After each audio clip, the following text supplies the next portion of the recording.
What is up, everyone? Welcome to another episode of Talking Timepieces with Tony. I'm Tony. Today's Friday. Yay. And today I'm wearing my Zenith Pilot.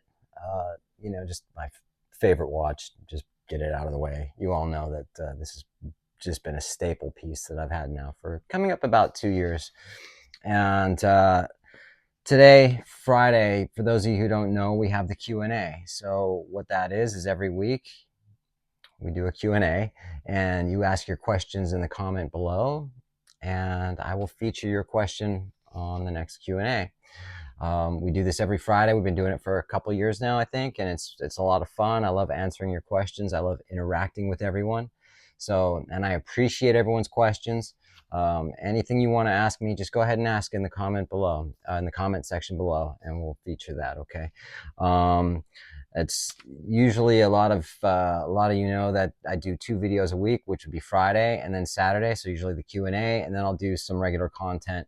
Last week I wasn't able to do my regular content on Saturday due to the fact, anyone who knows what's going on in Southern California right now, plus new fires and people being displaced. It's been just absolute chaos and really like Armageddon. The unfortunate thing about that is not only are people being displaced, and I apologize, I'm just kind of like venting a little bit. My girlfriend was displaced and she's currently in a motel, so I'm spending the majority of my time trying to help her.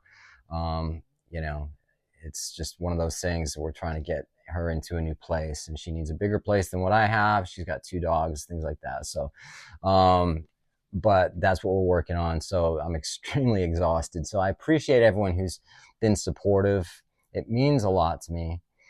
For all of my viewers, you guys are amazing, and I hope that you like and subscribe to my channel. It means a lot to me, and that's what helps me stay motivated to do these videos.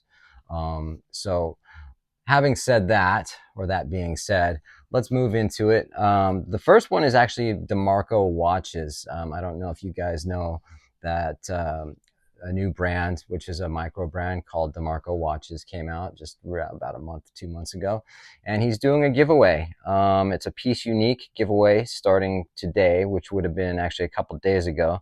I think you just go to his website, put your email address in, and you can win this beautiful black matte dial DeMarco.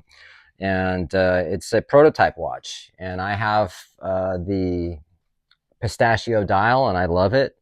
I want to thank Mike DeMarco for gifting that to me. I really appreciate it. I do wear it often, so it means a lot to me, and I appreciate it. Thank you so much. So you guys want a chance to win a watch? Check it out. First question comes from Jay Norris. Hi, Tony. I'm a fairly new follower and am enjoying your content. Thank you. I appreciate that. I'm also a fan of your overall style. I appreciate that too. Could you pass along any information on the silver bracelet worn in most recent YouTube videos? Thank you for your time, and I look forward to the new content. Thank you, Jay. Jay, yes, absolutely. That would be this bracelet right here. This is a David Yurman bracelet. For those of you who don't know, he's a luxury brand. This one's got a cross, and it has 12 black diamonds. It's a beautiful bracelet, and it's comfortable, wears real well. I bought this at Fink's Jewelers in Nashville. You can order one, or just check out Fink's in Nashville. Or if you want to call them, you can call them and ask for Jeanette. She's the general manager of Fink's there. She's awesome. I love her to death, and she'll take care of you. So if that's what you are looking for, yeah, I don't clean this as much as I should, but it's still, I just love wearing it. And that's what my bracelet is. The other bracelet was made for me by my friend Marissa, XOXO. I'm trying from XOXO from Marissa on Instagram. She does custom jewelry. This bracelet was made for my Swatch watch that I've had since 1994. That I bought in the Grand Cayman Islands, and it's the same color palette as that Swatch watch. So those are my bracelets, and I appreciate it, man. Thank you so much for your question. Johnny Bogvi, and there's probably more to it because it kind of cuts off here. But Johnny, hey Tony, thanks for doing these. I look forward to them every Friday since I found your channel. Thank you, man. Appreciate that. My question is, and I feel weird about I feel weird about wearing my more expensive watches to work, i.e. Tudor, Rolex, etc. I'm in a face-to-face sales job and worry someone will recognize them for what they are and think that I must be making too much off of them. So you're worried that because you're wearing a nice watch that you're making too much money from your clients, right? Others might see them and make a watch lover connection, or maybe think I must take care of my customers to be wearing watch. Sorry, man. Let me try that again. I might be making too much off them. Others might see them and make a watch lover connection, or maybe think I must take care of my customers to be wearing watches like that. I'm mostly dealing with middle class people like myself. Do you think it's wise to wear nice watches in sales positions or save them for leisure time? It's a good question, man. And you have a valid point there. So if you say, for instance, I don't know what you do and what you sell, but let's say, for instance, you were a real estate agent, right? And you have to make an impression and you're selling a home, right? And let's say it's, and again, I don't know where you're at, but in Los Angeles, you can't find anything under $1 million, right? So say you come rolling up in a Mercedes and you're wearing a Rolex. That's going to make the potential buyer more comfortable saying, hey, he's rolling in a luxury car and he's got a luxury watch. He must be pretty good at what he does. Let's take a listen to what he has to say, show the properties and whatever. You look more professional that way. If you were, say, in real estate, now you're selling homes in a trailer park, and you rolled up in a Mercedes with a nice watch and all that stuff, then that could shift it to make them think, wow, this guy's just making too much money. Look at what he's, obviously taking all these commissions he's making and scamming people and ripping them off and buying all these nice things. It could work that way too. If you're in a general sales position, if say, for instance, you were working at the dollar store and wearing a Rolex, the same kind of thing. But if you're, it really depends. You have to gauge what your crowd is. You say it's middle class, right? Well, it's middle class. And again, whatever you're selling. And I don't see anything wrong with wearing a nice watch, especially something like a Tudor. I mean, a Tudor is not like, Tudors are great watches, but they're not it's not like you're rolling in a Rolex Daytona or a Patek Philippe or something. So, gauge it how you feel and, just be yourself. It shows that you wear nice watches and you like them. Doesn't mean you're making, again, it depends on what you're selling and who you're selling to. But when you say middle class like yourself, then middle class is the prime target for brands like Tudor, some Rolex as well. So, that's about all I have to say. So I appreciate your question, man. Good luck with that and your decision there on what you want to do. Appreciate it. Next one comes from Joel Cohen, 4353. I sympathize with your plight, but I have one question. Why didn't you try selling it on eBay? It's the most logical place for folks like us who aren't in the business but still need to sell occasionally. And you're talking about when I sold my whatever watch that was. It was my Tudor to Watchfinder. Well, let me tell you something, man. I don't really. There was a long time ago when I did have an eBay account, and there was too many people trying to scam on the watch, and I would get all this BS stuff. Lucky I'm an investigator, so I could figure it out pretty quick. I don't have time for it, and a lot of people don't. They don't want to have to set up the whole thing and do it like that themselves. They would rather sell to a professional dealer, take the loss on the watch, and whatever the price of the watch is. The whole point with that was not so much me losing $180. And I said this before, it's just about everybody who got, taken for that, sort of shady business practice, so to speak. Watchfinder fixed it. So, and a lot of people seem to think that I've never sold a watch in my life and I'm clueless about it. And you should have done this and you should have done that. Well, you know what? Trust me. I know plenty of places where you can sell a watch.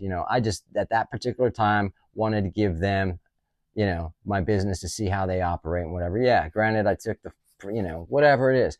Not interested in eBay. So I apologize. I'm not trying to be kind of a dick about it. But the thing is like, people, some of the comments I got were just like, you should have sold it to me. Why don't you sell it to your viewers? I'm not selling a watch to my viewers.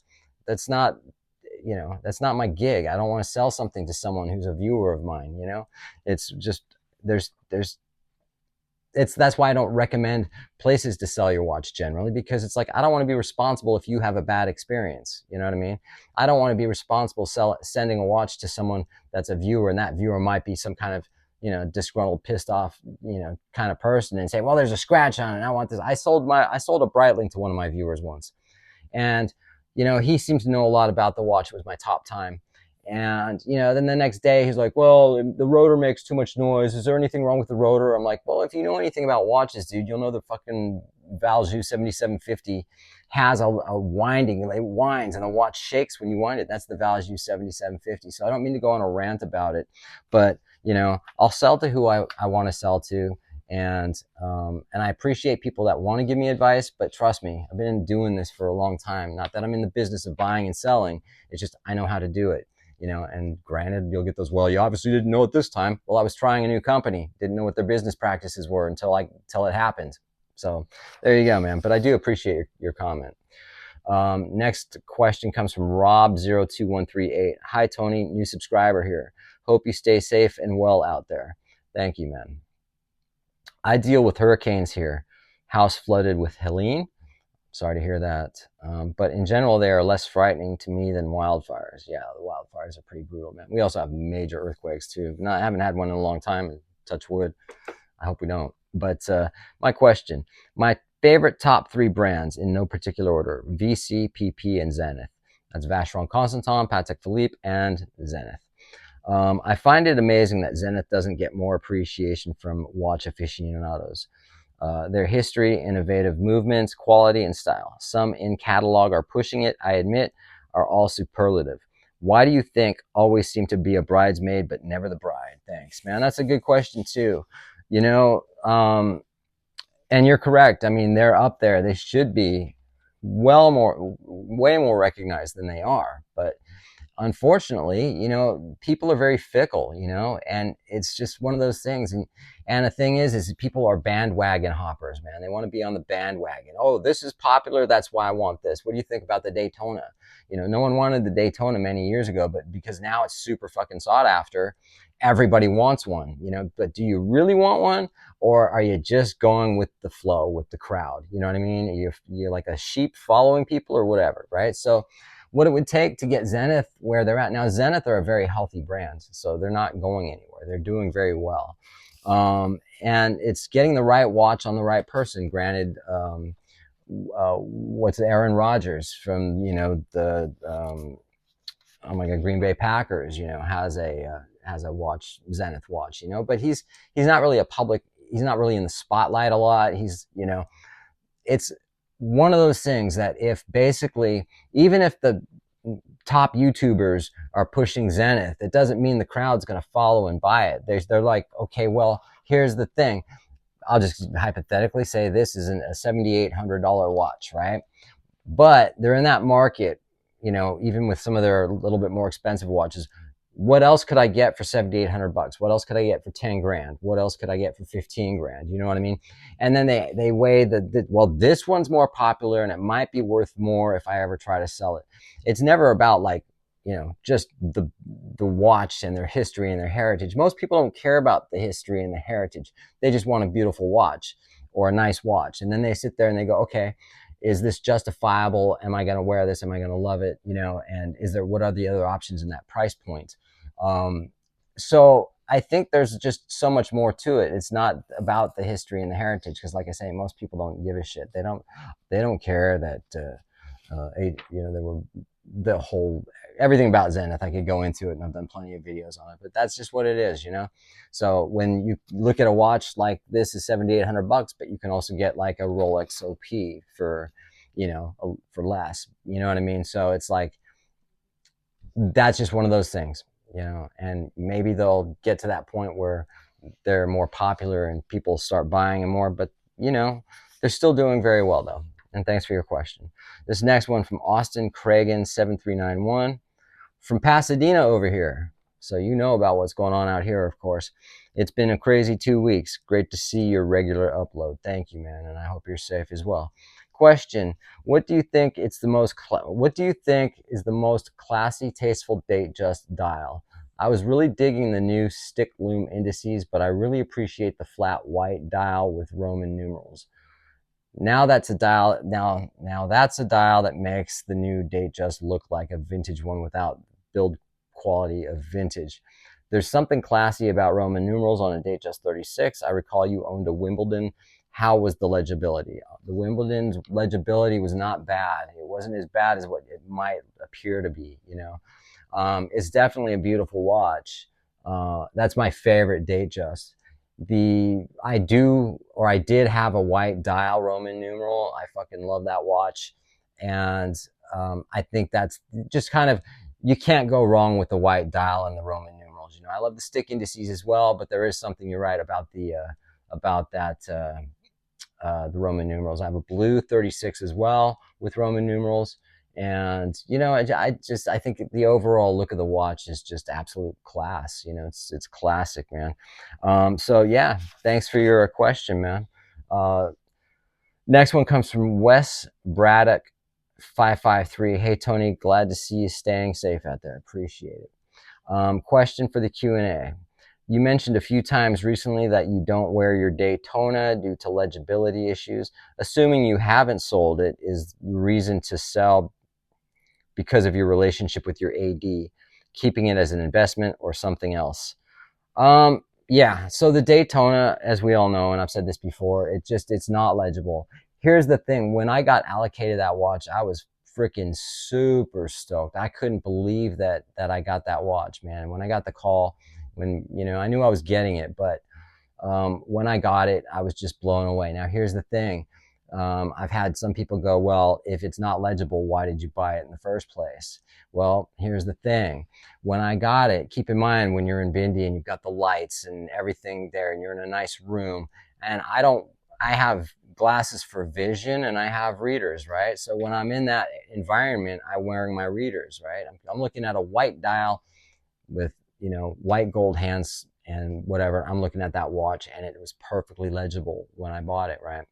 So then I get it home, and if I have my readers on, then yeah, I'm able to read it, you know, and it's fine. But take the glasses off and put my vision glasses on, and I can't read it at all. It's completely just a white dial, and that's all it is. So I was really, really, really bummed out about that. Now, as much as I appreciate getting that watch, I think Rolex needed to do something about it, because if you take the Zenith Chronomaster Sport in the white dial, I can take my glasses off and it's legible. It's the way that the hands are done. It's not so much the combination, it's how they're doing the hands. Everything about that watch, like the Zenith, is legible. So now, like when I'm buying watches, I'm always just taking my glasses off, putting regular glasses on. I'm seeing how I can read that watch.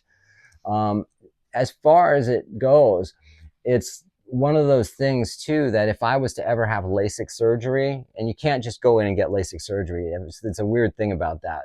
And if my vision ever gets better to where I can see it, then I've got a beautiful watch I can wear, you know, if that makes sense.